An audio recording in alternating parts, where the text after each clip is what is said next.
Japanese case, however, the system of comfort women was developed within the military structure and was implemented through maintaining cooperative working relationships between different government institutions such as various ministries, police, both at top and bottom layers, often using civilians who were under the supervision of or guidance of Japanese military. The Japanese military was directly or indirectly involved in coercion other than conception, initiation, establishment, and management of the comfort stations. At the center of the scheme was Japan's military. The state set the stage in planning, implementing the comfort women system with a well thought out deliberation, mobilizing appropriate policy tools. How and why then government developed the comfort women system? The initial model of the comfort women system is considered to have been developed by the Japanese Navy when Japan invaded Shanghai in 1932. This Navy model was immediately adopted by the Army and widely employed until Japan's defeat in August 1945. The comfort stations were in operation in what are now 22 countries.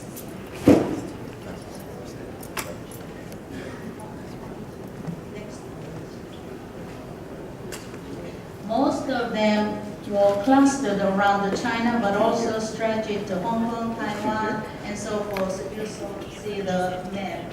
The dots shows the locations of comfort stations.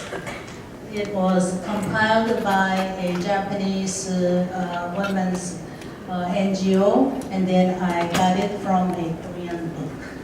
Okay.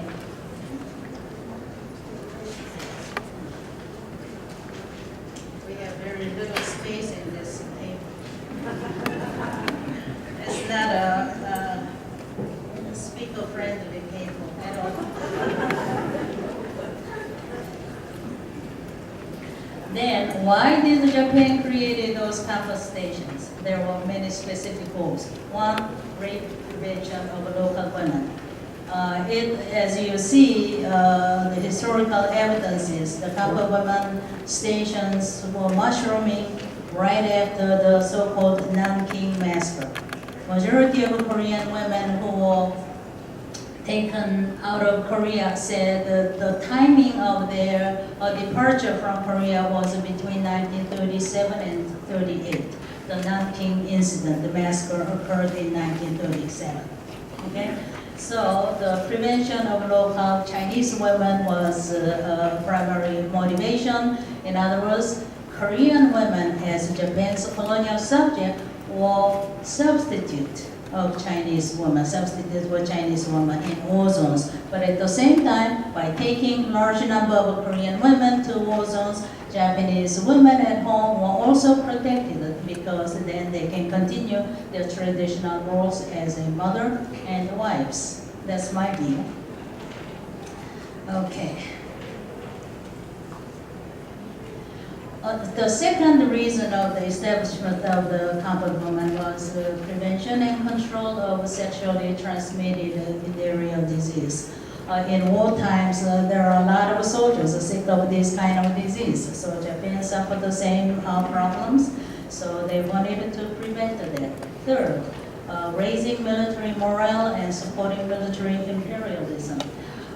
Given Japan's highly disciplined and hierarchically structured military rules and training that did permit a few holidays, the comfort women system was necessary to comfort soldiers.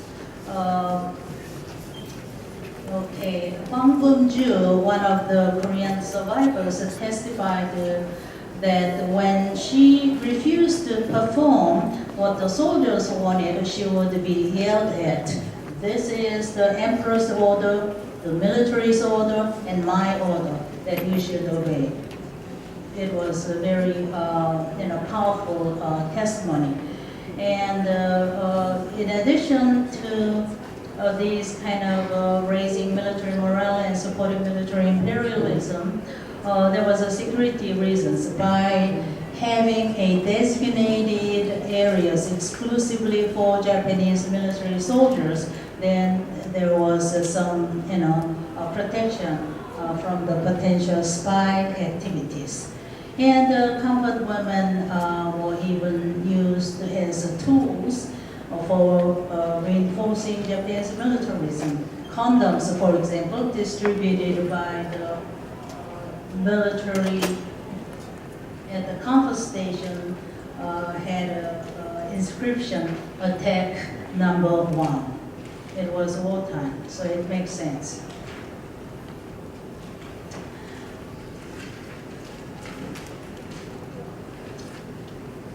Okay, comfort stations had established the rules. So here is a Japanese regulatory function of the comfort stations.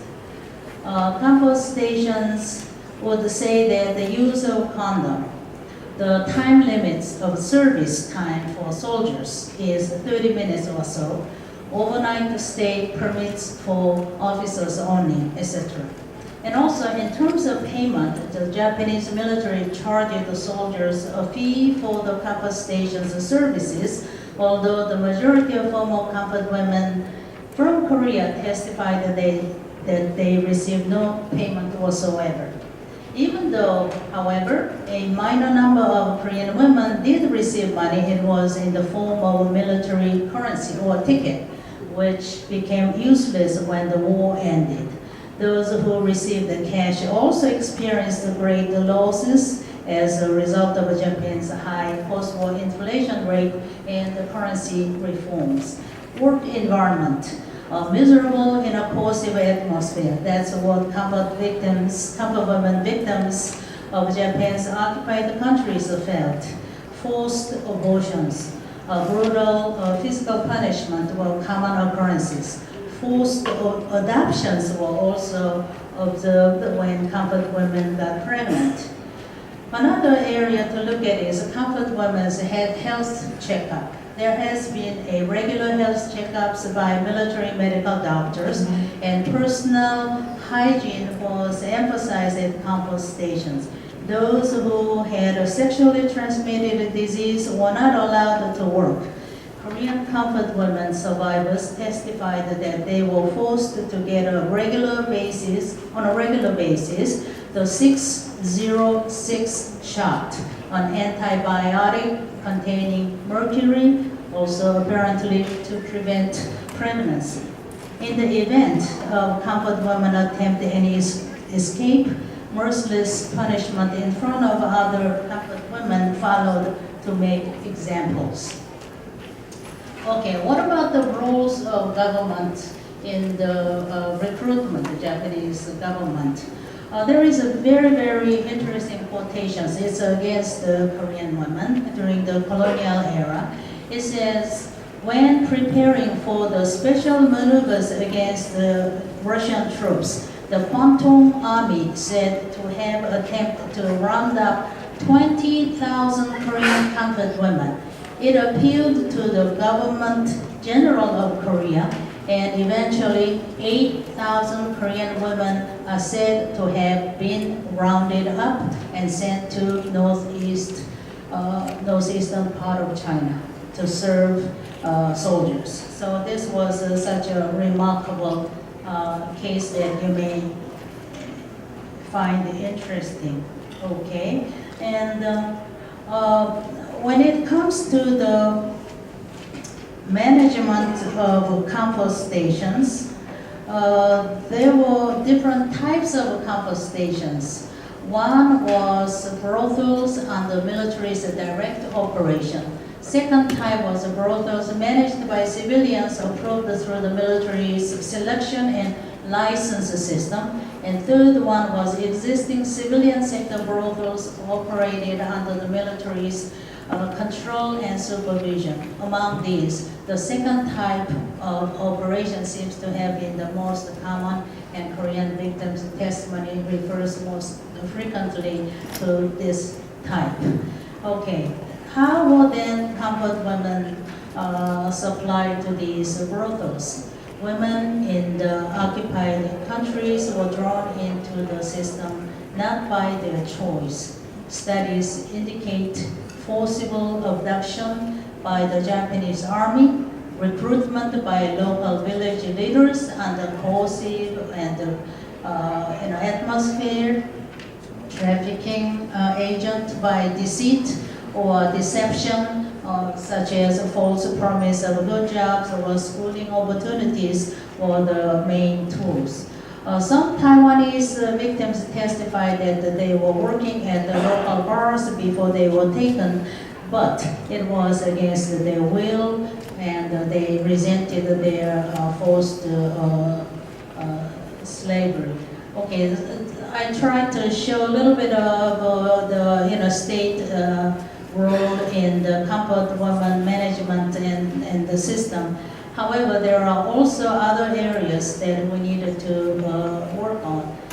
One is the Japanese state role in keeping the silence on comfort women issues and refuse to address the issues properly. State role in keeping archival documents out of public access and historical revisions and tolerance of hate speeches against the Korean women. The other one, although I have a very short time, is why then Korean women started to work on this comfort women advocacy movement and human rights movement.